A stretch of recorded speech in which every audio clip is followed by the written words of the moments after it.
can take this one.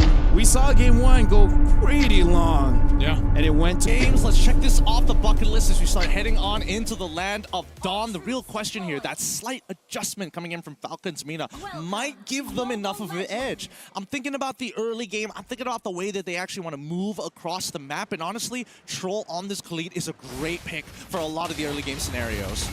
Yeah, Troll doing what we expect with the Khalid.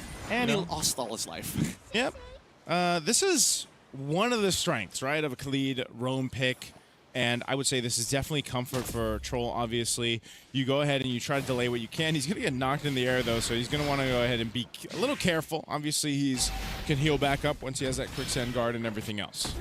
For the meantime, it looks like Troll already used his regenerate, right?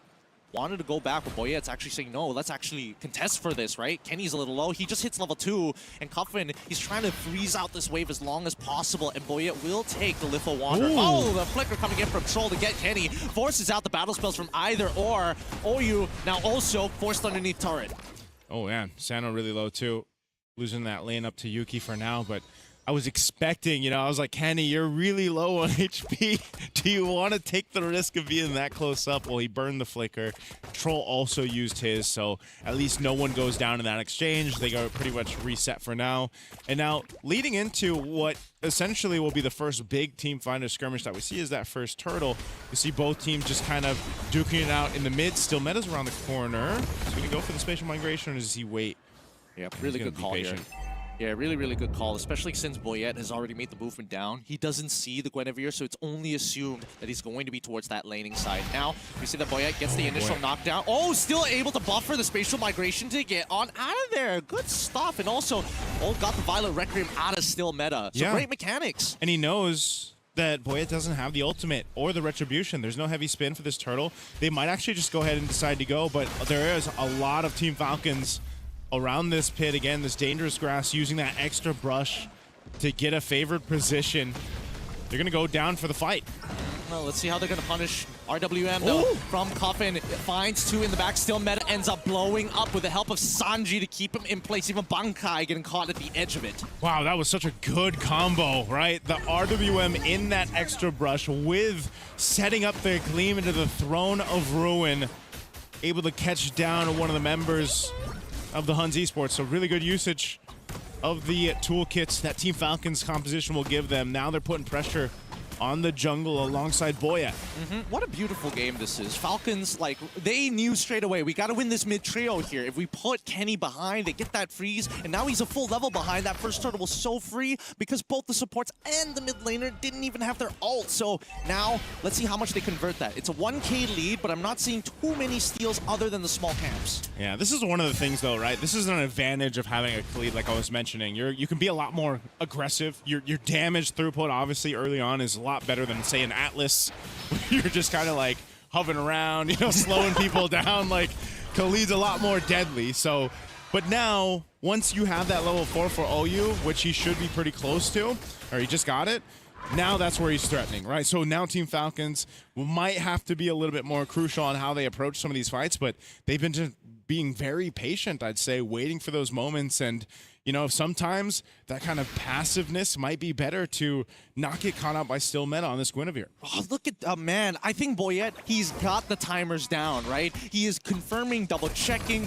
and also making sure that he is watching the mid lane movement to know for sure whether still meta is around the area. Again, really great communication so far for the early stages of the game. It gets a little scary towards the mid game. We have yet to see Falcons make that awkward call of, hey, Boyette goes forward and Troll says, we're all going backwards. Yeah, this is a lot like our previous game, right? Or it's kind of like a slow cooking type of game. You got to let it kind of build up, and you might see that more so towards even the last turtle here. The second one's going to come up towards that gold lane side, though. So both gold laners being there, that might be more deadly. Having Yuki up there with that blazing duo at this time. We'll see how they manage it. OU's going to go ahead and get flushed out of the brush here. He's pushed back by Troll. Still MENA will go ahead and pull up these turtle. The rest of the XP laners are going to join this too. Here they go. RWM's already in as OU tries to get the Violent Requiem. However, it's not enough. He can't get the Fatal Links on the opposite side. Still MENA trying his best to survive through the damage, as we already see Sanji able to power through too. However, they're too close to each other. A good body block coming in from Troll, and that might just result in a death in Bankai, but he flickers out. It's going to be a turtle for Boyette, and now an angle onto Yuki. Does he have heavy spin? I don't think he has heavy spin, but they're still thinking about the dive. He's got Purify, but I think, yeah, he's not going to be able to get away. Yuki gets taken down. Troll with the kill. He had nowhere to go. No point in burning the Purify. Good plays across the board, and Falcons with a confident 2.1k lead. But Huns are not down and out for the count just yet. They trade tier 1 down on the bottom side, and Bankai, last game he was doing like phenomenally well. Not only was he beating up Sanji, he was still able to attack Sano with the backlight. Now, it just feels like he's been so sandbagged, right? Like he joins his fight super late, and even when he wants to peel, he's actually just making Sanji stronger. Yeah, it's one of those things too where just the kind of power spike with the Atlas is just you feel it a lot more. Right, sitting on those 2 kills. Oh, hold on, mid. Heavy spin into the RW, and it's going to be enough to find OU, man. It's so unlucky. It's really, really tough to kind of find an angle. Falcons are making sure they are punishing him hard. Yeah, I don't think he's really been able to use the Fatal Links, man. Like, he's just, you know, OU's dealing with a heavy spin. He's locked down half the time, and that's really good usage of the Boyette combination with the real-world manipulation. So MENA trying to keep them off of this turret. Whoa! Okay, still MENA may have overextended there. He thought he had enough damage against Sano, and honestly, he does, but if he doesn't land the Violent Requiem or the Spatial Migration, I don't see it happening. And now that's going to be a tier 1 down bot side for free for the Falcons. And we're talking about still MENA's performances on the last, series where they, for today, and this one, it's just not happening. Team Falcons, I guess they saw plenty of the footage for that one, and they know exactly how to go ahead and punish them. So still MENA falling further behind right now, sitting on 0-3. They're going to have to see if they can actually try to make a play. This third turtle's coming up. They're down 3,000 gold. You might want to just go ahead and let this one go too and kind of settle in. You've got a Claude for Yuki. You know you need that Trinity build to be brought up so you can actually be a threat. And right now, they just don't have that, Gideon. All right, and let's see. Raging Sandstorm right on top of the correct targets. They didn't give him still MENA any time to move or breathe, but he's able to magic thump into the Spatial Migration. The spear! Oh! Just by an inch. Just by a centimeter. So close. They almost got that one. But Team Falcons, I'd say they're just pretty much happy with the way things are going across the map. They've got pretty much everything under control for now. They went 3-3 on the turtles. Up 4,000 gold. They're knocking down the tier 1 turrets. That one in the mid still stands for the Huns Esports, but we have to start to dissect what can the Huns Esports do to get back into the game, or at least to put themselves in a better position for this first Lord. Or is it the case where it's one of those things? Oh, hold on, Raging Sandstorm. Sano already getting some play. Oh, Fatal Links onto 3 targets, but the RWM is a very good response on the opposite side. Bankai tries his best, but Sano takes out OU. Flicker coming in from Bankai, not good enough. They can't cut through these tanks. They're just too big, too thick to deal with. RWM from Coffin, and even Sano's starting to get involved. Sanji already deep in enemy territory. He's got to run, and the Huns can't do much about it. 2-0 in favor of the Falcons. Man, I just feel like the composition can't do too much about anything. You know, that's kind of what it feels like. Not just Bankai, but even Kenny. Kenny on the Valentina really hasn't been able to do too much. They do hold on to the mid turret, but this is not a fight that they want to go for. They're just not there. I mean, even in the last fight, you saw Yuki use the Blazing Duet. It just tickled everyone. It didn't even do any damage just yet. I think we need to pull up the item list. I think we need to see how far technically is the Huns behind. And now we only see that it's only 2 items compared to an almost complete Trinity build, but even Sano doesn't really quote-unquote participate in these fights. Yeah, you can see it. There's a disparity here, even in the jungle, of course. That's making it really difficult for still MENA. The mid lane, we were wondering, with Valentina, I mean, this has been a discussion throughout wildcards. Raging Sandstorm. On to Yuki, forcing him to take the BMI backwards. Troll can keep on going as RWN is here. The heavy spin is great. Troll can take the damage. Fatal links into 2 as the blazing web finally comes out. Troll will give everything. Flicks away. Sano able to get the BMI. Oh my goodness. The counter RWN from Kenny as Bankai covers him from Boyette. Now Troll, he's done everything. He tried his best and still a 3-for-1 trade in favor of the Huns. What just happened to Team Falcons? That one was not in their favor. It was a bit messy. Still meta still goes down though. They locked him down, but the Huns Esports followed through by coming back for it. So now still meta's up. Boyette still got 5 seconds. They want to blitz this Lord and secure it. This is what they need to turn it around further. Do they have a Spear Destruction? Is there any SOD coming up? No, the ult is still not there. No attempts for the steal is going to be made as still meta, despite dying, still secures the Lord for his team. And this is going to pull the Huns back from out of the dirt. Man, that's massive for them. This is exactly what they needed. You know, before that, I was just saying, you know, what can they do? It just felt like they weren't exactly online, and these small wins will help. Here's a conceal. They want a sandwich. Oh, they want to get on top of Yuki, and now the heavy spin is already out, but now here comes Oyu, who's able to slow them just enough to terrify into the fatal legs. Kenny! Amazing shadow strike to turn this around. 2-0 again, and they're going for more as the Huns run down Sanji all the way from the top side. Team Falcons, I think they're just being a little overconfident in this. They knew that Cuffin and Sano were on the other side of the map. They went for it. And the Huns Esports will just punish Team Falcons. At that, I mean, that was essentially clipping the wings right now. The lead has been gone. I mean, look at this.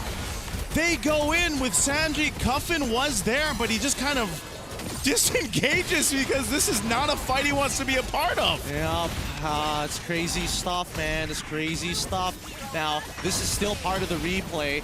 As we saw, a lot of it just comes down to, can we actually hit Yuki with the right ability, right? And unfortunately, they weren't able to find that. But now let's jump right into the action here, right? They've already managed to defend themselves from the Lord. A lot of holy shielding gone, but at least Cuffin was able to get an Ice Queen's wand. So maybe those situations won't happen again. I don't know, maybe he just doesn't want to give the shutdown, or, you know, just decided that wouldn't be best if he was there, part of that fight. But either way, that one's done, and the Huns Esports now swinging the pendulum in their favor. They've got plenty of time to go ahead and wait for things to get even more established, so it doesn't really matter that still meta died multiple times for the rest of the game. His team has essentially gotten to where they are a big threat as a whole. Now that we've seen the Fatal Links combination, we've seen Yuki being able to actually pump out the damage. He's done time on the clock to go and get to where he needs to be. If you're Team Falcons, this is where you need to see Cuffin and Sino come together and pull through for the team to get to a Game 3, because right now, the Huns Esports seems to have them figured out. Yeah, I think right now we just need to see an outstanding performance coming out from Sano, right? Cuffin can only do so much, and I think that the ideas from Boyette and Troll are genuinely good. It's just that everybody needs to be on the same page about this. Huns, they're great at team fighting, they're great on that defense, but at the same time, if they stick too close to each other, that RWM will punish them once again. Okay, let's see. Team Falcons just kind of scouting out their side of the jungle. They've got to be so cautious on not getting overstep, not being overzealous. Boyette's heavy spin has been such a cornerstone with trying to set things up around the RWM of Cuffin. And now that the Lord is up, we'll see what they decide to do. They're going to still put pressure on the bottom side. The Huns working on that wave to keep some pressure. They spotted out, so Team Falcons, they don't actually go with the Lord just yet. They're going to delay it a little bit further, and we could just see a full-on team fight for this one. Team Falcons knows how crucial it is. They don't slip further behind. Earlier on with a 4,000 gold lead nearly has been dissipated, now in favor of 2,000 for the Huns. They wait patiently. OU has a flicker. Fatal Links available for him. It depends who he catches out. You have Sano on the other side. He's gonna have to rely on the SOD. No, please, Sano. He's got to. Every time he shows up, it's going to be a movement from the Huns and even from Falcon M. He wants to clear that bottom. He needs to hit the SOD here. There's no choice. He has to clear this wave, and now the Huns are on the attack. OU tries, but now the RWS stopped him in his tracks. However, we see Guinevere on the opposite side on top of Boyette. Bankai takes out Sanji as this entire sequence is going to be played one more time just for your entertainment. Okay, who got the Lord? Okay, thank goodness. Okay. Thank goodness. Let's get right into this, right? Because now with the Lord already in their hands, this means that this game, it's gonna drag out a little bit longer than we would have liked. Okay, that may be a preview for the future here. Divine Glaive, though, locked in for Cuffin. They got the Lord off of that. Now they're the ones turning things around, ready to knock on the base turrets of the Huns Esports. They're working on the bottom base turret without still MENA and Yuki. This is not a defense that they can take. So bottom base turret goes, mid Lord pushing up to the tier 2. By that time, everyone from the Huns Esports is ready for this defense. A charge from the Lord. Does Team Falcons look to end it here? They're gonna make the attempt, but first OU, he's going to look towards Boyette. He's trying to force out the heavy spin. Oh, Yoki gets blown up by the RW and Mr. Sanji's engagement. And this game should be done for. 2-0 as Falcons go straight for the crystal. Oh, you're going to make the attempt here, but he already used his fatal links. He's just there for an extra body as Bankai tries. The spell vap is good, but not good enough. The stolen heavy spin to clear out the rest of these minions. But it's just one man. We go over to a potential game. Hey, hit the base, man. Hit the base. I'm trying to set this up for you. There we go. A game 3 for Falcons. Don't know why they hesitated there at the end. You know what? You were just spitting out so